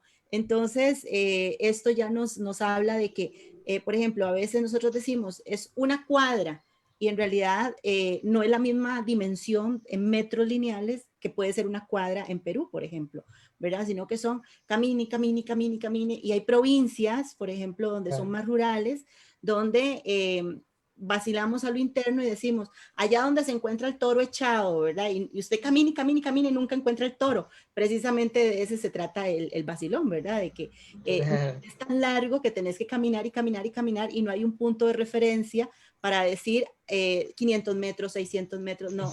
Claro, sí. El tema, bueno, ya que mencionó por ahí también el tema de la longevidad en Costa Rica, entonces eso significa que hay digamos, un promedio de edad relativamente alto en comparación con otros países de Latinoamérica. Sí, bastante. El promedio de edad, sí. El promedio de edad es este que les comentaba anteriormente, alrededor de unos 84 años para las mujeres, sí, unos 78, 80 años para los varones, en promedio, ¿verdad? Entonces, sin embargo, tenemos uno de los adultos mayores más longevos, tiene 120 años de edad, que de hecho hace poco discutíamos entre las gerontólogas, tenemos un grupo ahí de gerontólogas ticas y gerontólogos ticos, y decíamos, decían unos compañeros, bueno, pero ¿por qué no estamos en el récord Guinness? Y entonces por allí otros que somos un poco más críticos decíamos, bueno, pero es que ¿cuánto hay que pagarle al récord Guinness para que vengan a visitar a nuestro adulto mayor? Y hacemos con un cartón, ¿verdad? Entonces, y vive en una residencia de bienestar social, que es una residencia subsidiada por el Estado, y en plena pandemia, ¿verdad? Entonces nosotros decía, yo era una de las que criticaba este asunto y decía, no, la verdad es que celebrémoslo a lo interno de Tiquicia, y que Record Guinness cuando quiera venir a visitarlo, pues cuando abramos frontera, pues podrá venir a visitarlo. Entonces sí tenemos una longevidad bastante marcada. Este adulto no es de zona azul, este adulto es de zona urbana. Entonces tenemos una disparidad en cuanto a la concentración de adultos mayores a nivel de territorio. Hay lugares donde hay provincias, por ejemplo, la provincia donde está la capital de la República, que es San José. Tenemos acá varios cantones. Nosotros estamos distribuidos en provincias, cantones, distritos y barriadas. Entonces, la provincia es la unidad territorial más grande. Tenemos 7. Dentro de cada provincia va a variar la cantidad de cantones que puede tener. Algunos pueden tener 10, otros 12, otros 20 cantones, 5, etcétera. Y distritos pueden tener cualquier cantidad también, que son unidades territoriales más chicas, y las barriadas son como las alamedas o como caseríos pequeñitos, ¿verdad? Con cierta cantidad de individuos. Y en San José, que es nuestra provincia central, tenemos varios cantones y dentro de ellos se concentran 3 donde hay mayor concentración de adultos mayores. Y a nivel de país, tenemos de las 7 provincias, se concentra la distribución de adultos mayores en 3 provincias en particular. Una tiene las otras 2 tienen la particularidad de que a diferencia de San José, que está concentrada en cantones específicos, están distribuidos los mayores de manera más o menos relativa homogénea a lo largo de toda la provincia, ¿verdad? Entonces no podemos, o sea, por estadísticas sí podríamos sacar cuántos hay urbanos, cuántos hay rurales, pero en el caso de San José, por ejemplo, todos son urbanos. No contabilizamos rurales en esta concentración de cantones que estamos teniendo para la parte de población adulta mayor. Se percibe, hay una tendencia creciente dentro de las personas mayores, a pesar de las brechas que hemos comentado anteriormente, de las brechas digitales y todo, pero se percibe un cambio en el aspecto de que las personas mayores tienden a estar más enterados, de que quieren saber más, quieren aprender más, y parece que es una tendencia ya internacional, mundial, creo, porque en todos los países se está dando, ¿no? A lugares donde yo visitaba, distritos donde yo visitaba, casi nadie tenía internet y ahora ya, bueno, tienen su celular ya del smartphone en la mano y ya me comentan algo del Facebook, es decir, el cambio ha sido rápido, ha sido rápido. No hablamos de 10 años, de 15 años, estamos hablando de 3, 4 años nomás que la cosa se disparó. Y probablemente esto va a seguir creciendo, pero también necesita de los gerontólogos para que lo optimicen. Porque si bien es cierto, estamos creciendo en eso, en esa tendencia positiva del envejecimiento, por decirlo así, pero los gerontólogos tienen que estimularlo para que lleguemos a un nivel ideal, por decirlo así, ¿no? Porque todavía nos falta, ¿no? Entonces, correcto. Sí, ¿cuál es su comentario sobre eso? Efectivamente, de hecho, con esto de la pandemia 2020 fue muy interesante porque algunas personas, algunas profesionales y hombres y mujeres en gerontología nos gusta la parte tecnológica y yo me meto en ese grupo. Y había otras colegas que son más de papel y lápiz, por decirlo de alguna forma, ¿verdad? Un poco más resistente y no tiene que ver con la edad vital de las profesionales y los profesionales. Era una cuestión, yo llegué a la conclusión de que es más de gustos y preferencias, ¿verdad? No es que yo porque tenga X edad no lo pueda hacer, simplemente es que claro, no me atrae, ¿verdad? Por ejemplo, tiene que ver con motivos vitales. Entonces, a mí la parte tecnológica me encanta, pero también tiene que ver con que yo tengo una hija adolescente, 2 hijos jóvenes adultos, se maneja mucho a nivel tecnológico y pues por supuesto la mamá metiche no podía quedarse afuera, yo quería compartir con ellos y de alguna manera el aprender tecnología me mantiene cercana a mis hijos. Y una cosa lleva a la otra.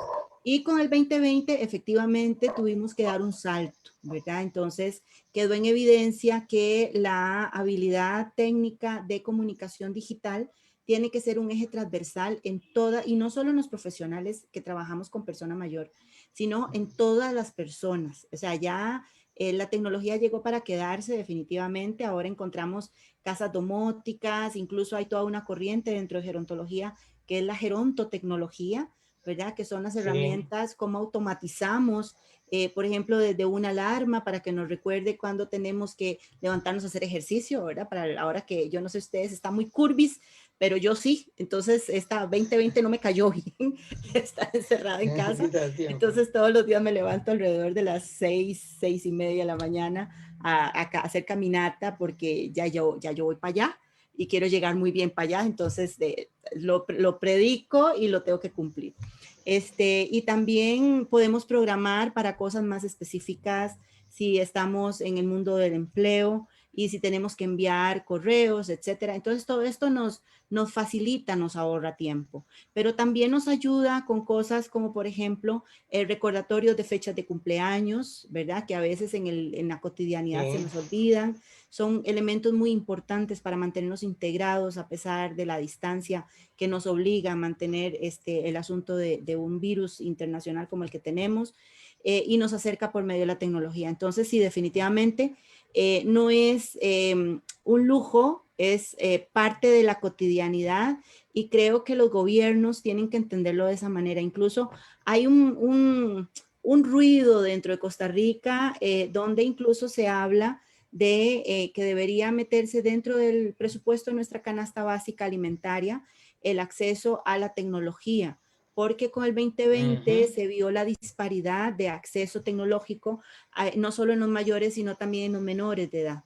Entonces, muchos de nuestros chicos no pudieron continuar con el salto tecnológico, que en ese momento fue así como veamos a ver cómo hacemos para rescatar lo que se pueda del año escolar, y definitivamente no lo lograron porque no tenían acceso financiero para una terminal electrónica, llámese celular, computadora, etcétera, o una tableta. No, aunque tuvieran el aparato, no tenían la capacidad económica para comprar el servicio a un teleoperador, ¿verdad? Entonces, incluso hubo regiones del país donde no tienen señal, no tienen cobertura de la señal tecnológica, ¿verdad? Entonces, no lo podemos ver como tan lineal, sino que es como un tema transversal, un tema puntual, y está transversado por múltiples aristas que todavía son tareas país, pero que yo creo que son de las cosas positivas que nos deja esta reflexión que nos obligó el COVID-19.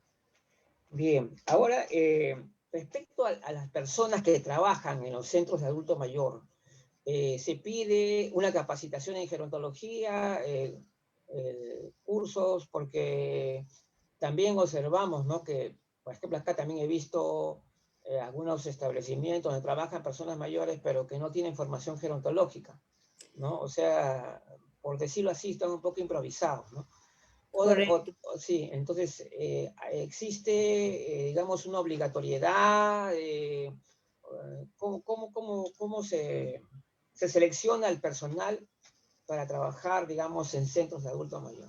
Bueno, acá desde 1970, el Ministerio de Trabajo y Seguridad Social tiene dentro de la lista de salarios mínimos que está creada por la Dirección Nacional de Salarios, una categoría ocupacional que se llama asistente domiciliario para ancianos. Esa categoría tiene un salario mínimo y además tiene un descriptor laboral. Obviamente, al ser de 1970, no se ha remozado, no se ha actualizado. Entonces, tiene algunas cuestiones que permiten cierto intrusismo disciplinar en acciones específicas de otras profesionales, de otras disciplinas profesionales. Y sin embargo, como no se ha remozado, todavía está vigente, ¿verdad? Entonces, es una discusión interna de país que estamos teniendo, por lo menos en el sector gerontológico. Y por otra parte, el Ministerio de Salud, desde el año, déjeme recordar bien, desde el año 2000, más o menos, 2008, 2006 más o menos, porque OIFA, yo era la representante de OIFA en ese proceso, empezamos a crear las primeras normas de habilitación para establecimientos de personas adultas mayores, llámense centros día o casas de adulto mayor, las residencias gerontológicas. Y en ese momento no teníamos a gerontología como la tenemos ahorita posicionada, por lo menos en papel y lápiz, ¿verdad? Todavía estamos discutiendo el asunto de por qué en el Poder Ejecutivo, en las instituciones que pertenecen al Poder Ejecutivo, no tenemos todavía gerontólogos y gerontólogas nombrados con el puesto profesional de gerontología, ¿verdad? Pero bueno, esa es una discusión que estamos llevando en otra esfera. Y en estas normas de habilitación se pidieron todos los requisitos, tanto de lo físico-sanitario, que tenía que ver con la infraestructura, tamaño de las ventanas, iluminación, tipo de pisos antideslizantes, tamaño de las paredes, de las puertas para poder tener acceso con una silla de ruedas, incluso de las bariátricas, que son las grandotas, ¿verdad? Las sillas de ruedas es la más grande, que tuvieran pasamanos, etcétera. Todo esto es lo físico-sanitario, pero también se valora la parte de recurso humano. Y dentro de la parte de recurso humano, lo único que pudimos poner en ese momento fue que contaran con capacitación en atención de personas adultas mayores. Fue evolucionando y pasando los años, generalmente cada 5 o 6 años se revisan las normas de habilitación para actualizarlas. La última actualización se hizo en el 2012, y desde entonces, por situaciones diversas que yo desconozco realmente, no volvimos a ser convocados. Éramos un comité ad hoc, que éramos diferentes organizaciones de la sociedad civil que brindábamos un recurso humano especializado. En mi caso, yo como gerontóloga era la delegada de mi organización, y otros eran de otras disciplinas. Y en el 1212 ya queda que tenga cursos de actualización para el cuidado de adultos mayores, ¿verdad? Y entonces ya se especificaba que fueran de índole bio, psicosocio, espiritual. O sea, estaba hablando ya de gerontología, claro, aunque no le ponían el nombre como tal de gerontología. Claro. ¿Qué tenemos hoy día? Hoy día en mi país tenemos más de 100 entidades diferentes que forman asistente de paciente, ¿verdad? Y el asistente de paciente es una figura que está creada dentro del sistema Caja Costarricense de Seguro Social y pertenece a la enfermería. La única organización que forma cuidadores gerontológicos es Orientación Integral para la Familia, porque nosotros somos gerontólogos, todo el staff de Orientación Integral somos profesionales en gerontología. Entonces sí se ve la diferencia, incluso muchos asistentes de paciente vienen a Orientación Integral a especializarse en cuidador gerontológico, precisamente por la gran oferta que hay a nivel nacional de solicitudes en domicilio de cuidados de personas adultas mayores. Y para los hogares, centros y albergues de personas adultas mayores, que son estas instituciones, centros día y residencias, el Ministerio de Salud sí les pide que la persona tiene que tener certificación, o sea, un título que les respalde los conocimientos que tienen. Pero hasta el momento lo que siempre se había pedido de una manera muy tradicional era el asistente de paciente, porque había un enfoque marcadamente de cuidados biológicos de la vejez y el envejecimiento, o más bien dicho de la vejez en este caso, y hasta ahora estamos dando el giro a que los cuidados no son solamente de tipo biológico, sino que tienen que ver con la parte psicosocio-espiritual. Entonces, todavía tenemos trabajo que hacer a lo interno en ese sentido. Bueno, muy interesante, muy importante. Bueno, estamos llegando al final ya de la entrevista. El gran problema de muchos profesionales que trabajan con personas mayores es la falta de visión gerontológica, o sea, es decir, justamente que no ven ante todo a la persona, sino ven como un paciente, ¿no? Hasta como un cliente, por último, ¿no? Que va a pagar nada más por su servicio. Y entonces ahí es donde también se encuentran esos problemas de un trato, por decirlo, inadecuado. Personas que van a la consulta y hablan más quieren hablar con el familiar y no con la persona mayor en sí. E incluso vemos hasta ahora, por ejemplo, medios del Estado que mandan un comunicado donde dice: los que tengan persona mayor en casa, ¿no? Cuando deberían haber enviado esa comunicación directamente a las personas mayores, tomando en cuenta, según las estadísticas, que más del 80% de las personas mayores son autovalentes y por lo tanto nos comprenden perfectamente, nos entienden, y que son muy independientes, ¿no? Ese es un punto para reflexionar, ¿no? Sí. Correcto, correcto. De hecho, yo creo que mucho tiene que ver con un vicio, ¿verdad? Y es algo que es incluso aprendido. Y tiene una explicación en varias aristas. Una de ellas es que es por aprendizaje social. Entonces, si en mi familia yo vengo de una familia de muchas personas adultas mayores, donde desde que yo estoy en la panza de mi mamá desarrollándome, tengo ese contacto, y estoy hablando de mi experiencia vital, esa es mi vida, esa es la historia de mi vida. donde los chiquillos chiquitillos acompañábamos a las bisabuelas y a los bisabuelos y a los abuelos y a las abuelas en diferentes actividades dentro de la casa. E incluso vivíamos hacia la calle.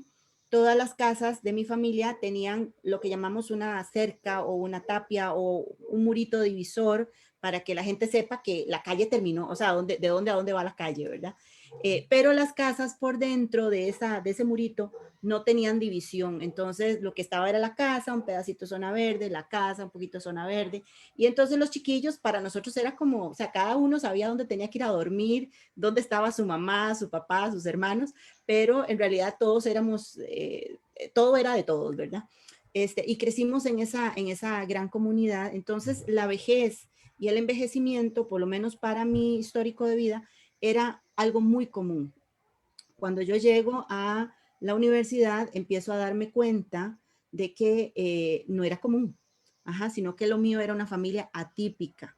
Y empiezo a encontrarme compañeros y compañeras de las primeras carreras que yo tengo a nivel profesional que no tenían tanta relación con sus abuelos y abuelas. Entonces, un cumpleaños, por ejemplo, ellos ni siquiera invitaban a los abuelos porque vivían en otra zona y Costa Rica es pequeña, literalmente, territorialmente somos pequeños. La provincia más lejana nuestra está a 4 horas de distancia, por ejemplo. Bueno, hay una como a 7 horas, ¿verdad? De viaje, pero no es tan imposible, ¿verdad? Entonces uno se puede ir haciendo paraditas y vas a durar tal vez una puse, pero llegas. A diferencia de otros países de la región que hay que tomar avión para desplazarse y demás, ¿verdad? Entonces en nuestro país, digamos que sí se puede viajar en avión, en avioneta o en avioncillo para llegar más rápido, pero podés hacerlo por vía terrestre, ¿verdad? Entonces a eso me refiero con que somos más pequeños. Se puede recorrer de manera exactamente. Claro. Y entonces a veces los abuelos vivían en otras provincias, pero no estaba ese vínculo. Y también la cotidianidad, ¿verdad? El hecho de que las familias, los papás, las mamás estaban incorporados en el mundo del empleo y era un ajetreo, era una vorágine a nivel laboral y a nivel colegial o escolar, etcétera. Entonces, el espacio para compartir en familia literalmente era muy reducido. Tan es así que en el 2020, cuando nos dan la orden de quedarnos en casa, nos damos cuenta, o sea, a nivel país, que muchos no sabían cómo convivir con las personas con las que estaban habitando en sus casas. O sea, es que ni siquiera era un cohousing, era como un pequeño hotel en miniatura, donde habían 4 o 5 personas que llegaban, unos desayunaban a una hora, otros a otra hora, cada quien almorzaba lo que podía, pero no había ese espacio de sentarnos a tomar el desayuno todos juntos. Y contame, Luigi, ¿qué vas a hacer hoy en la mañana? Y con permiso suyo, don Juan Campaña. Y Juan, y contame, ¿y en la tarde qué se te ocurriría? Ay, qué rico tomarnos un café con un mal asado, ¿verdad? O algo así, hacemos esos planes. No había tiempo para eso. 2020 nos obligó a hacer un alto como familias a nivel social y a empezar a vernos las caras y a reconocernos y a reencontrarnos. Entonces fue muy interesante. Entonces, esta cuestión de la integración social con los niños más pequeños tomó un tinte muy importante. Tan es así que al estar los chiquitillos en escuela digital, ¿verdad? Los abuelos no poder ir a los centros días o no poder ir a hacer sus actividades al parque a caminar, etcétera, por la misma situación de pandemia, empiezan a acercarse más los niños con los abuelos. Entonces la relación intergeneracional empieza a tomar un nuevo carisma, ¿verdad? Obviamente, como todos los seres humanos, hay algunos que tenemos más afinidad que otros entre nosotros mismos. Igual pasa con los abuelos y los nietos. Hay algunos chicos, por ejemplo, nosotros que damos a veces consejería o asesoramiento familiar, que nos dicen literalmente, es que es un terremoto, ¿verdad? Y entonces yo tuve 2 terremotos, entonces para mí eso es como muy normal, pero hay personas a las que preferían más tranquilidad, más pausada la cotidianidad, pero tenemos seres humanos pequeñitos con muchísima energía, ¿verdad? Entonces tiene que ver mucho con todo eso. Entonces esa es una de las primeras aristas, cómo compaginar estas diferencias de personalidad y también de cómo converger los gustos y las preferencias de las personas. Esta sería la segunda, cómo convergerlas para que todos disfrutemos. Entonces, por ejemplo, yo lo practiqué con mi familia, fue un experimento y resultó muy bien y les paso la receta de cocina. Nos sentamos el domingo, después del desayuno, todos hacemos una sobremesa y empezamos a pensar ¿qué nos gustaría desayunar? Aquí somos 5 miembros, entonces al miembro número 1, don Juan, con permiso, lo voy a tomar de ejemplo. Entonces le digo a Juan, dígame qué le gustaría desayunar el lunes. Ya Juan dijo y todos los demás calladitos más lindos, ¿verdad? Ya después de que Juan seleccionó el lunes el desayuno, bueno, Luigi, ¿qué te gustaría desayunar el martes? Y ya por allá alguien arrugó la cara y yo le hago así, ¿verdad? Porque cuando ya le toca, por ejemplo, a doña Alejandra, con permiso, doña Alejandra, cuando ya le toca a doña Alejandra, todos tenemos que comernos lo que Alejandra seleccionó ese día del desayuno. Y así lo fuimos haciendo con los diferentes tiempos de comida, ¿verdad? Entonces, también nos redescubrimos como familia, donde de mis 5 miembros, incluyéndome yo, 3 somos aficionadísimos a la cocina. Los otros 2 no son tan aficionados, ¿verdad? Entonces, les toca lavar los trastes, ¿verdad? Entonces a veces inventamos qué hacer de comida y, ¿verdad? Entonces paseamos por Italia haciendo comida, paseamos por México, hicimos una gastronomía dentro de casa, paseando con recetas a lo largo del mundo que nos llamó la atención y los 2 miembros que no cocinan son los lavadores de trastes oficiales, ¿verdad? Entonces, esto nos fusionó la cocina nos fusionó. Incluso la abuelita de mis hijos que vive en otra provincia y que por COVID no podemos vernos, nos poníamos un video y ella enseñaba cómo hacía pan casero, por ejemplo, ¿verdad? Entonces estaban los chiquillos conmigo haciendo pan casero y aprendíamos por medio digital. Entonces esto es una de las recetas que les paso porque realmente funciona. Le dio un motivo de vida a mi suegra, que es como mi mamá, y también nos permitió estar cerca en estos periodos, ¿verdad? Obviamente ya podrán entender por qué estoy curvy, ¿verdad? En este periodo, pero bueno, nada que con un buen ejercicio no podamos recuperar. Claro que sí. Bueno, tenemos que agradecer también muchísimo, por supuesto, a la magistra Katia Sevilla por todo lo que nos ha comunicado el día de hoy, que es de gran importancia.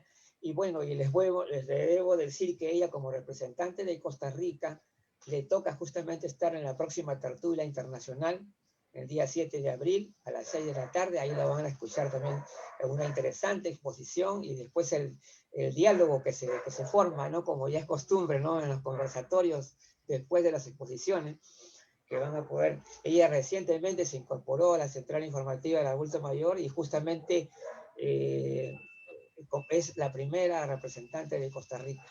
Así que por lo pronto también tenemos aquí a la licenciada Alejandra Tabax, de Argentina, ya que es licenciada en enfermería, que tiene también una interesante, muy importante experiencia con personas mayores, que también va a estar entrevistada la próxima semana en el programa. Así que la vamos a tener conjuntamente con el gerontólogo mexicano Eric Ángeles, y justamente que él va a venir acompañado de una de sus alumnas, que es una verdadera líder estudiantil. Los vamos a tener juntos, ¿no? En el programa. Y ella justamente, la estudiante que se llama Luz Zaragoza, ella está iniciando la red internacional número 2. Esta red internacional número 2 va a dar cabida a los estudiantes, líderes comunales, personas mayores y bachilleres, todas las personas que todavía no han alcanzado la licenciatura, pero que de repente podrían, por ejemplo, si la que está de bachiller ya es licenciada, automáticamente va a pasar a la red internacional, porque hay muchas personas que quieren participar y no le podemos decir, no, ustedes no pueden participar porque no son licenciados. Entonces tenemos que dar cabida también a otras personas que yo creo que también que pueden dar conocimiento y experiencia, ¿no? Claro. Que no hay que desdeñar de ninguna manera. Muy bien, entonces, amigos, nos despedimos del programa y estemos hasta la próxima semana. Ya, muchas gracias. Y con mi amiga Katia Sevilla, el 7 de este... Gracias, Katia. Muchas hasta gracias. Pronto, bendiciones. Ya, hasta luego. Hasta pronto. Hasta luego. Gracias. Gracias también al doctor Pepe Valencia. Sí, también una excelente. Excelente. Sí, hasta luego.